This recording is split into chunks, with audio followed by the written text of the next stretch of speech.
우리 다 같이 하나님의 말씀 보시겠습니다. 하나님 말씀은 누가복음 5장 27절에서부터 32절까지의 말씀입니다. 누가복음 5장 27절에서 32절.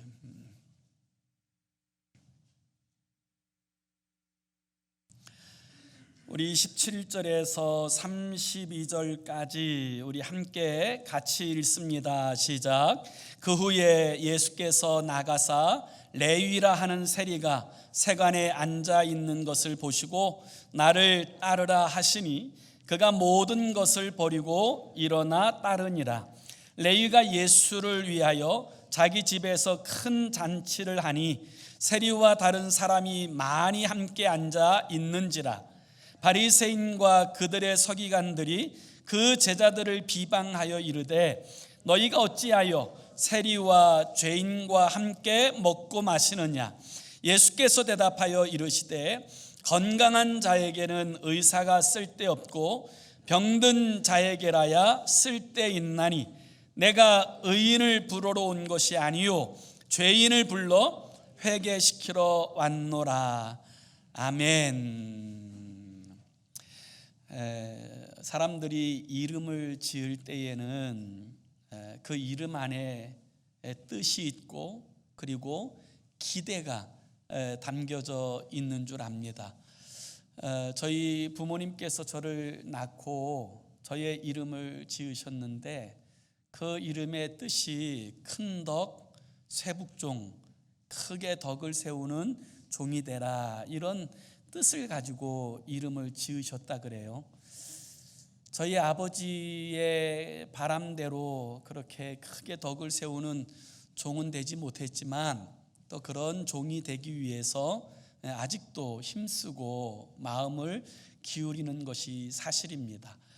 또 어렸을 때 우리 개구장이 친구들은 제 이름을 덕종이라고 부르지 않고 자꾸 독종 이렇게 불러서 이 마음에 상처가 되고 또 왜 이름을 그렇게 지었나 이렇게 원망하였던 때도 있긴 하였지만 또 우리 성도님들이 저를 위해서 기도할 때 이 남덕종이 잘 발음이 안 돼서 막 힘쓰고 애쓰는 모습을 볼 때 좀 안쓰럽기도 하지만 그래도 그 이름 안에는 저희 부모님의 기대와 이 바람이 담겨져 있는 것이지요. 그래서 저는 제 이름을 참 좋아합니다. 오늘 우리가 이제 한 사람의 이름을 보게 되는데요, 이 사람의 이름이 바로 레위입니다. 이 레위라고 하는 이름은 이스라엘 사람들에게 있어서 거룩한 이름입니다.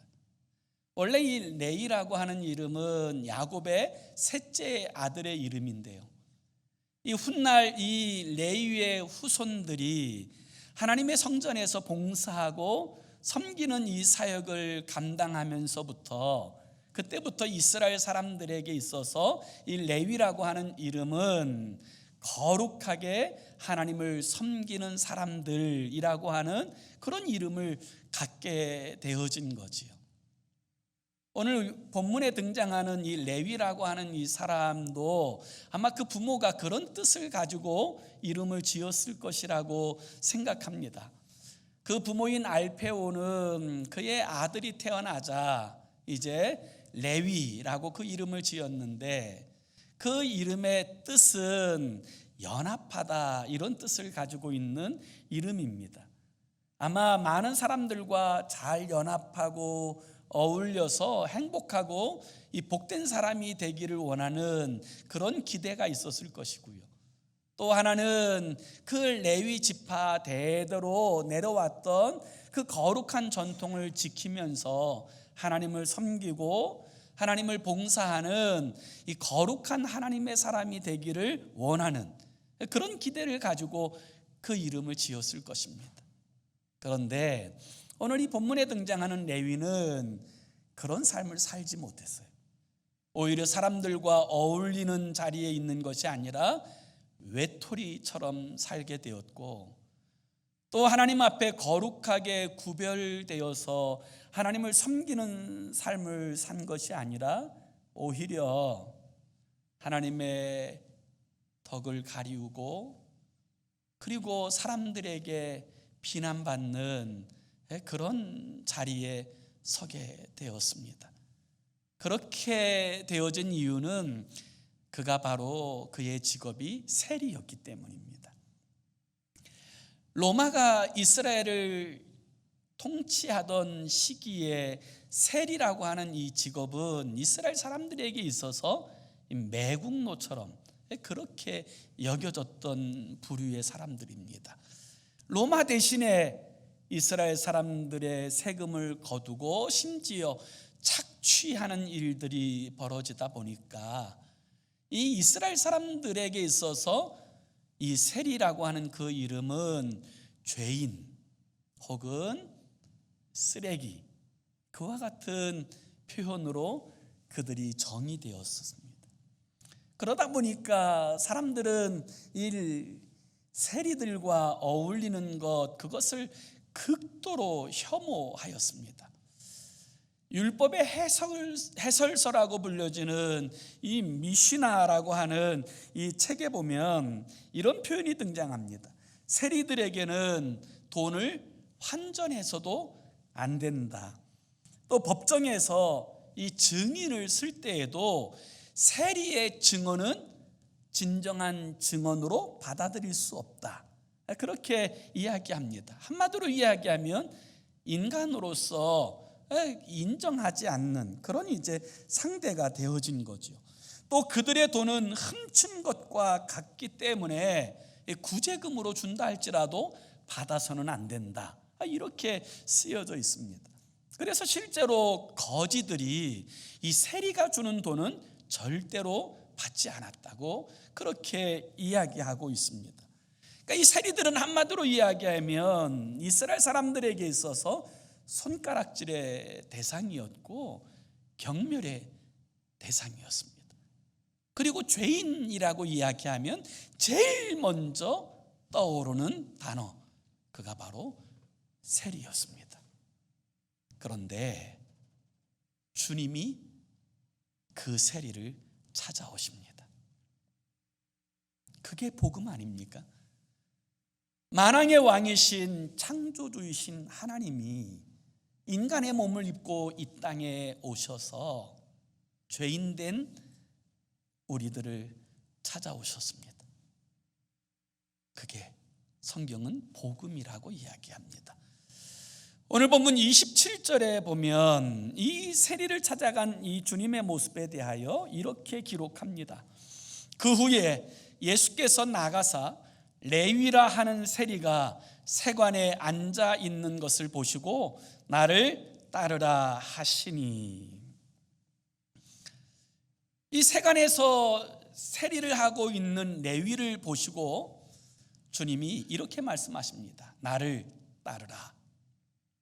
그런데 여기에 보시고라고 하는 이 단어가 우연히 보셨다 이런 뜻이 아니에요. 주목하여 눈여겨 보셨다. 의도적으로 주님은 찾아가셨다. 이런 의미를 포함하고 있는 단어예요. 그리고 주님께서는 이 죄인의 대명사로 불려지는 레위를 향해서 이렇게 말씀하세요. 나를 따라오너라. 여러분, 우리는 비록 세리는 아니지만 우리 또한 다 죄인인 것은 틀림없습니다. 이 죄인된 우리를 위하여 하나님의 아들 그분이 이 땅에 오셔서 우리의 죄와 허물을 대신하여 죽으시고 부활하신 주님께서 우리 한 사람 한 사람을 찾아오셔서 이와 같이 우리를 부르신 줄로 믿습니다. 나를 따르라. 나를 따라오너라. 사랑하는 여러분, 오늘 여러분들은, 저와 여러분들은 정말 이 주님의 이 부르심 앞에 응답하여서 그분이 내 인생의 진짜 주인 되심, 이 왕 되심을 인정하고 주님을 내 삶의 주인으로 온전히 모셔드리고 그분과 동행하여 살아가고 계십니까? 요한복음 1장 12절에서는 이렇게 말씀하십니다. 영접하는 자, 곧 그 이름을 믿는 자들에게는 하나님의 자녀가 되는 권세를 주셨으니. 누구든지 주님의 이 초청 앞에 아멘하고 예수 그리스도를 쫓아 살아가게 되어질 때에는 하나님의 자녀가 되는 권세를 주셨다라고 말씀하고 있습니다. 오늘 우리들의 삶의 자리에서 이 주님과 동행하고 있다면 여러분, 우리는 참으로 복된 인생인 줄로 믿습니다. 우리 주님의 초청하심 앞에 이 세리인 레위가 주님을 따라갑니다. 그때부터 주님은 이 세리인 레위의 이름을 레위라고 부르지 않고 마태라고 부르기 시작합니다. 이 마태라고 하는 이 이름의 뜻은 하나님의 선물이라고 하는 뜻입니다. 경멸의 대상이었던 세리 레위가 주님을 따라가게 되어질 때부터 그의 이름은 경멸의 대상이 아닌 하나님의 선물 같은 존재, 하나님의 마음을 감동시키는 선물 같은 존재가 되어졌다라는 것입니다. 오늘 저와 여러분 모두도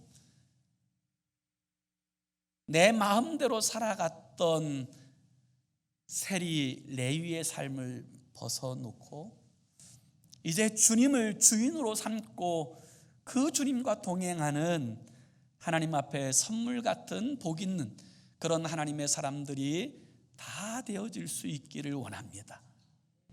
도대체 이 마태는 어떻게 그런 선물 같은 존재가 되어질 수 있었을까요? 아니, 주님은 왜 그 세상 모든 사람들이 손가락질하는 그 레위를 택하시고 자신의 영광스러운 제자로 삼아주셨을까요? 우리는 오늘 이 마태에 관한 이야기를 통하여서 이 마태의 삶에서 우리가 배워야 될 거룩한 영적 성품들을 보고 배울 수 있게 되기 원합니다. 마태는 어떤 사람이었을까요? 오늘 성경은 첫 번째로 이 결단할 줄 아는 사람이었다라는 사실을 우리에게 보여줍니다. 우리 주님께서 나를 따르라 이렇게 말씀하였을 때 이 마태는 주저하지 않고 주님을 따릅니다. 오늘 본문 28절의 말씀을 우리 한번 다 같이 함께 읽습니다. 시작. 그가 모든 것을 버리고 일어나 따르니라. 아멘. 그가 모든 것을 버리고 일어나 따르니라. 여러분, 이게 중요합니다. 이 세리인 레위는 주님의 부르심 앞에 자신의 모든 것을 버렸습니다. 주님께서 나를 따르라 하셨을 때 그 부르심이 주님의 제자로서 부르신다는 사실이 깨달아지자마자 그는 조금도 미련 없이 사람들의 그 많은 손가락질을 받고 그 많은 경멸에도 불구하고 끝까지 붙들었던 이 세리라고 하는 직업을 내려놓습니다. 사람들이 뭐라고 하든지 돈만 있으면 내 노후는 보장되어지고 사람들이 비난하든 말든 돈만 있으면 그래도 충분히 살아갈 수 있는 세상이라고 여겨서 그렇게 추구하였던 그 물질도 다 내려놓고 주님을 따르기로 결심합니다. 우리가 주님을 따른다고 할 때 이 따른다고 하는 이 말에는 한 가지 전제가 있어요. 주님을 따르기 위해서 내 것을 내려놓아야 한다는 것입니다. 내 것을 붙들고 고집하고서는 온전히 주님을 따라갈 수 없다는 것입니다. 내가 주인처럼 내 것만을 사수하고 있는 동안에는 우리가 온전히 주님께서 이끄시는 길로 나아가지 못한다라고 하는 것입니다. 그런데 이 마태는 주님의 부르심 앞에서 자신의 모든 것을 내려놓습니다.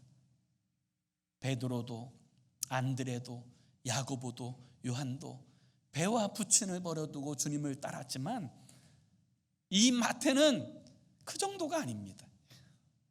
이 베드로와 안드레는 다시 돌아올 곳이 있지만 이 마태는 모든 것을 다 포기하고 그리고 주님을 따르기로 결심한 거예요. 그때부터 그의 인생에 변화가 일어납니다.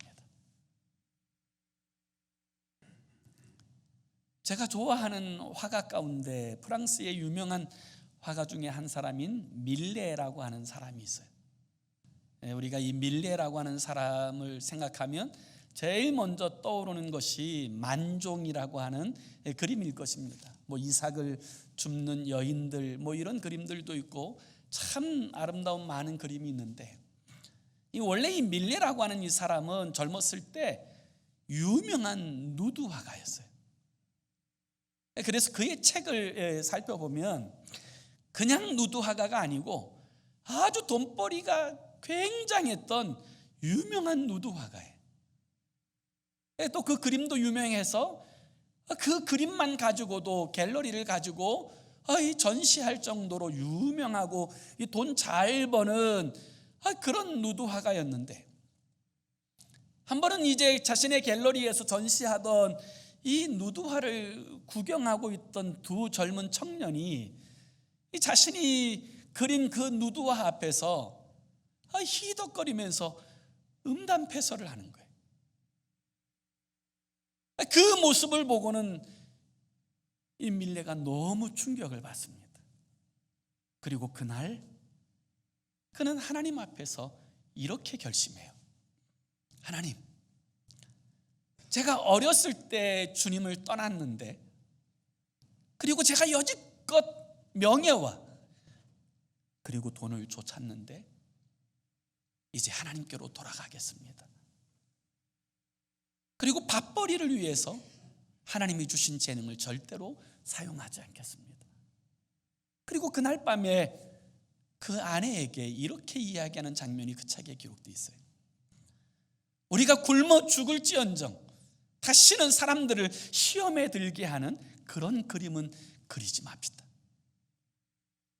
신실한 아내가 기쁘게 동의해 주게 되자 그때부터 이 밀레는 이 하나님을 섬기는 이 소박한 사람들의 그림을 그리기 시작합니다. 전원에 나아가서 이 밭에서 일하는 사람들 그리고 종소리가 울리면 하던 일들을 그만두고 기도하며 하나님의 은혜에 감사하는 이 사람들의 그림들을 그리기 시작하면서 그는 완전히 다른 삶을 살게 되어지지요. 사랑하는 성도 여러분, 새로운 삶은 새로운 결단에서 시작됩니다. 오늘 이 마태는 자신이 일평생 추구하였던 물질, 사람들이 뭐라고 말하든지 꺾이지 않았던 그 직업을 주님 앞에 내려놓습니다. 그리고 살든지 죽든지 온전히 주님만 따르기로 결심하고 결단하여 주님을 따르게 되었을 때 그는 경멸의 대상에서 영광스러운 하나님의 사도가 되어질 수 있었습니다. 주님께서 마태를 부르신 두 번째 이유, 이 마태를 통하여 우리가 배우는 이 마태의 성품 이 두 번째는 그는 겸손한 사람이었다는 것입니다. 아주 겸손한 사람이었다는 것입니다. 실제로 저는 이 예수님의 제자의 행적들을 살펴보기 위해서 이 마태가 기록되어져 있는 이야기들을 다 살펴보았습니다. 다 살펴보면서 제가 특별하게 느꼈던 감정 중에 하나는 마태복음이 바로 이 마태가 기록한 복음서예요. 그런데 놀랍게도 이 마태복음 전체에서 이 마태는 자신의 이야기를 한 줄도 기록하지 않습니다. 오히려 다른 사람들의 이야기를 기록하고 이 주님을 높이는 그런 이야기는 기록하면서 자신을 나타내는 한 줄의 기록도 남기지를 않아요. 3년을 넘게 주님을 따라다니면서 그가 벙어리 아닌 이상 왜 말하지 않았겠습니까? 주님께서 맡겨주신 이 사역을 왜 감당하지 않았겠습니까? 자신에게 특별한 일이 왜 없었겠습니까? 그럼에도 불구하고 이 마태는 철저하게 자신을 드러내지 않아요. 마태복음 10장에 보면 이 마태는 12명의 제자에 관한 기록들을 남기게 되는데요, 이 12명의 리스트가 등장하는 마태복음 10장 2절에서 4절에 보면 이렇게 쓰여져 있습니다. 12사도의 이름은 이러하니 베드로라 하는 시몬을 비롯하여 그의 형제 안드레와 세베대의 아들 야고보와 그의 형제 요한, 빌립과 바돌로메, 도마와 세리 마테, 알페오의 아들 야고보와 다데오, 가나나인 시몬 및 가룟 유다 곧 예수를 판 자라. 이 12명의 리스트가 등장하는데 참 특별한 두 가지가 있어요. 그 첫 번째는 뭐냐면 이 마태복음을 기록하고 있는 이 마태가 자신의 이름을 앞세우지 않았다라는 거예요. 저 같았으면 12명의 제자의 이름을 기록했을 때 첫 번째가 나 마태 그리고 베드로 이렇게 썼을 것 같아요. 그런데 이 마태는 이 다른 사도의 이름을 다 앞에 열거하고 뒤에 자신의 이름을 열거합니다. 두 번째 좀 독특한 부분은 이 다른 제자들의 이름은 직업 없이 그냥 베드로, 안드레 혹은 구별하기 위해서 누구의 아들이라고 하는 이 표현을 쓴 반면에 이 자기의 이름을 소개할 때에는 세리 마태라고 소개하고 있어요. 사실 이 세리라고 하는 그 이름은 내세우거나 자랑할 만한 이름이 아닙니다.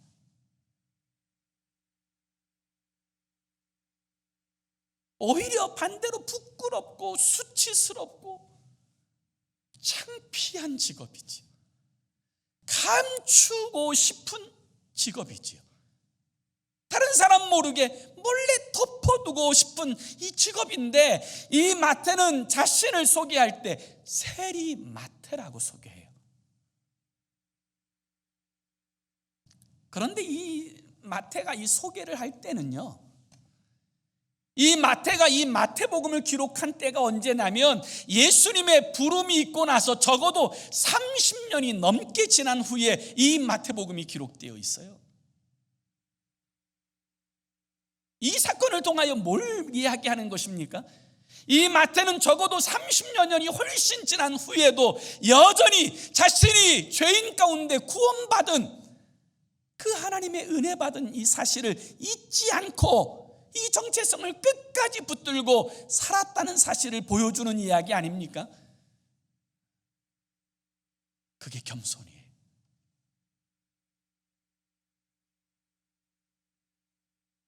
철저하게 주님은 높여드리고 이 자신의 연약함을 나타낼 줄 아는 사람. 바울이 예수 부활하신 주님을 만나고 나서 그가 추구하였던 모든 것을 배설물처럼 여기고 예수 그리스도를 아는 지식이 너무 고상하여 그 주님 외에는 알지 않기로 작정하고 주님만 높이기로 작정하였던 것처럼 이 마태 또한 철저하게 자신은 감추고 오직 주님만 높여드리기를 원하였던 거예요. 여러분, 실제로 이 마태는요, 예수님의 12 제자 가운데 가장 많이 배운 사람이에요. 가장 학식이 높고 가장 지식이 높은 사람이에요. 소위 전문직 사람이에요. 언어도 하나만 아니라 그 당시에 유통하였던 수많은 언어들을 구사할 수 있는 실력을 갖추었던 전문적인 엘리트 중에 엘리트예요. 그런데 그의 행적에 보면 그는 그 자신이 가지고 있는 것 때문에 어디에서도 스스로 자신을 나타내지 않습니다. 이것이 바로 이 마태의 겸손함이라고 이야기할 수 있죠. 예수님이 마태를 부르신 세 번째 이유, 마태가 도대체 어떤 사람인가를 보여주는 이 세 번째 그림은, 이 마태는 주님만 자랑하는 사람이라고 그렇게 정의할 수 있을 것 같아요. 주님만 자랑하는 사람. 마태가 주님께로부터 부름받은 후에 그가 한 첫 번째 일이 뭐냐면 주님을 자랑하는 일이었어요. 그래서 그가 부름받게 되어지자 제일 먼저 한 일이 뭐예요? 우리 한번 다 같이 29절의 말씀을 우리 같이 읽어봅니다. 29절 함께 읽습니다. 시작. 레위가 예수를 위하여 자기 집에서 큰 잔치를 하니 세리와 다른 사람이 많이 함께 앉아 있는지라. 아멘. 마태가 주님을 따르게 되었을 때 이 마태가 한 첫 번째 일이 뭐냐면 자신의 집에 예수님을 위하여 큰 잔치를 베푼 거예요. 작은 잔치가 아니에요. 소박한 잔치가 아니에요.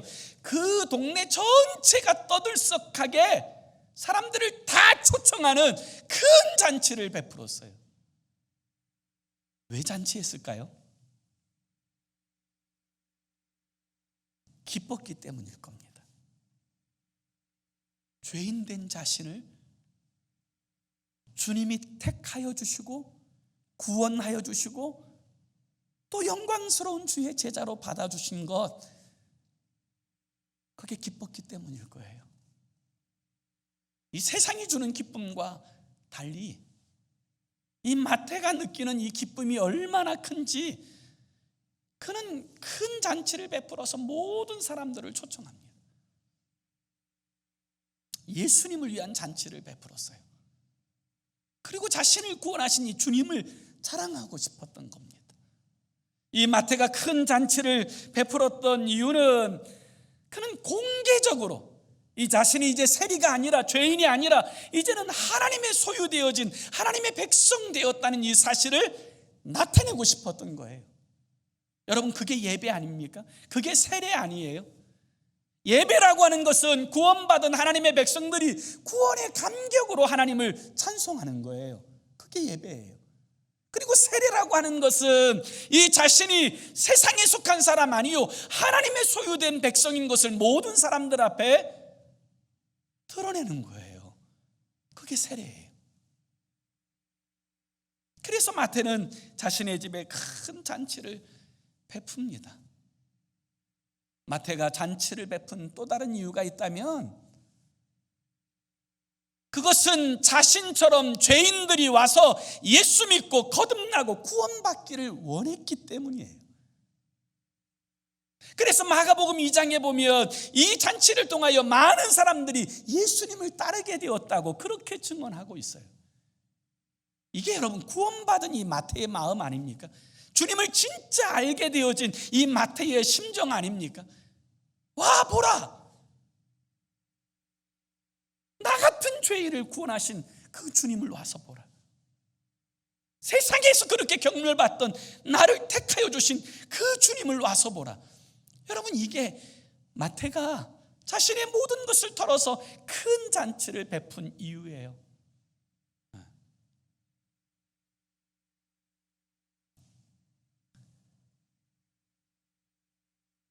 그런 영광스러운 자리에 여러분, 이 종교인들 보세요. 이 종교인들은 오히려 주님을 비난합니다. 그래서 오늘 본문 30절에 보면 바리새인과 그들의 서기관들이 그 제자들을 비방하여 이르되 너희가 어찌하여 세리와 죄인과 함께 먹고 마시느냐. 한 인생이 주님을 만나서 변화되고 이 변화된 감격과 기쁨을 가지고 잔치하는 자리에 이 종교인이라고 불려지는 사람들이 오히려 제자들을 비난하고 그 비방하는 이 자리에 놓이게 되었을 때 예수님께서 이 종교인들에게 뭐라고 말씀하십니까? 31절과 32절 우리 이 부분도 함께 같이 읽어봅니다. 시작. 예수께서 대답하여 이르시되 건강한 자에게는 의사가 쓸데없고 병든 자에게라야 쓸데있나니 내가 의인을 부르러 온 것이 아니요 죄인을 불러 회개시키러 왔노라. 이 주님의 말씀이 무슨 뜻이에요? 여러분, 세상에는요 두 종류의 죄인이 있어요. 하나는 자신이 죄인인지 모르는 죄인이 있고요, 또 하나는 자신이 죄인인지 아는 죄인이 있어요. 여기 말씀하시는 건강한 자, 의로운 자는 자신이 죄인인지 모르는 바리새인과 서기관들을 이야기하는 거예요. 자신은 의롭기 때문에 예수 필요 없다는 거예요. 또 다른 하나님의 구원의 역사가 필요 없다라는 거예요. 주님은 그런 사람들을 원치 않으십니다. 자신의 죄인됨을 인정하고 하나님의 은혜와 구원 없이는 살 수 없다고 믿고 주님 앞에 나오는 그 인생을 주님은 구원하여 주시는 줄로 믿습니다. 바리새인과 세리가 하루는 그 성전에 기도하러 갔을 때 이 바리새인은 하나님 앞에 이렇게 기도해요. 하나님, 나는 저 세리와 같지 않습니다. 일주일에 2번 금식하고 11조도 하고 그리고 심지어 구제도 합니다. 그 자신의 의를 자랑하고 있을 때 세리는 고개도 들지 못한 채 주님 앞에 이렇게 기도해요. 주여, 나는 죄인입니다. 주님, 나는 죄인입니다. 주님의 긍휼과 은혜 없이는 살 수 없는 죄인입니다. 그 기도를 들으신 주님께서 뭐라고 말씀하세요? 하나님께서 의롭다고 하신 것은 바리새인이 아니라 세리였다고 말씀하세요. 마태, 그는 세리였습니다. 돈이면 다라고 생각했던, 그래서 사람들이 손가락질하고 경멸해도 개의치 않고 그 물질을 추구하였던 사람이 바로 레위예요. 그런데 주님께서 그를 찾아오셔서 나를 따라오너라 하셨을 때 그는 주님을 따르기 위해서 자신의 모든 것을 버립니다. 그리고 주님과 함께 동행하기 시작하면서부터 그는 마태가 됩니다. 하나님의 영광스러운 선물 같은 존재, 하나님이 보실 때 너무나 흡족해하고 기뻐하실 만한 그런 존재로 변화되게 되지요. 그가 주님의 부르심 앞에 응답하게 되었을 때 그의 직업도 바뀌고 그의 삶의 목적도 바뀌고 그의 삶의 방향도 바뀌었습니다. 그리고 그때부터 그는 영광스러운 존재가 되었지요. 훗날 이 마태는 오순절날 성령의 충만함을 받고 15년 동안 이 예루살렘 교회의 지도자로서 이 사역을 감당하다가 그는 에디오피아와 또 시리아, 마게도냐, 페르시아까지 가서 복음을 전하다가 순교하게 되어집니다.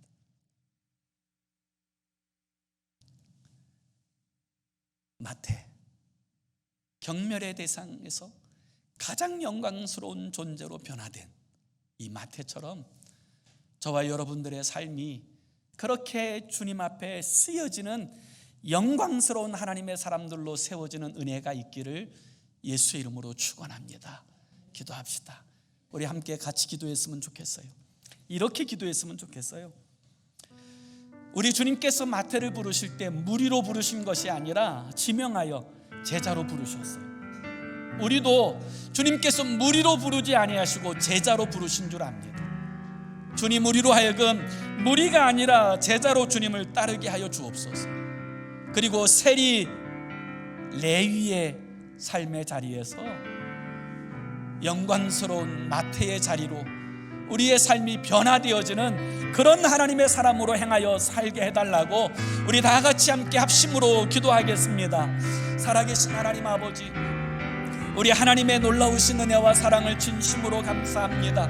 주 하나님께서 우리를 사랑하여 주셔서 영광스러운 하나님의 소유되어진 주의 백성으로 부르실 때 무리가 아니라 제자로, 우리 주님과 온전히 동행하며 동고동락하는 제자로 우리를 부르신 줄로 믿습니다.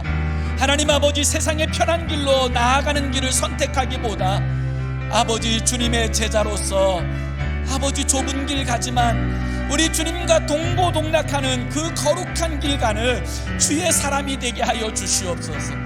아버지 세리의 길, 아버지 레위의 길이 아니라 아버지 하나님 주님의 제자인 마태의 길로 행하며 우리 하나님의 선물과 같은 존재로 행하여 살아가는 우리의 삶이 되도록 주여 이끌어 주시고, 아버지 우리의 삶이 우리 주님의 나라에서 빛나는 복된 삶이 되게 하여 주시옵소서.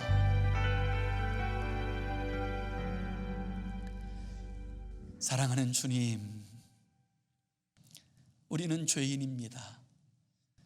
주님의 은혜와 긍휼 없이는 살 수 없는 죄인입니다. 그런 우리들을 택하여 주시고 영광스러운 하나님의 소유 삼으신 주께서 우리에게 끊임없이 권면하시는 말씀, 무리로 따라오지 말고 제자로 나를 따르라.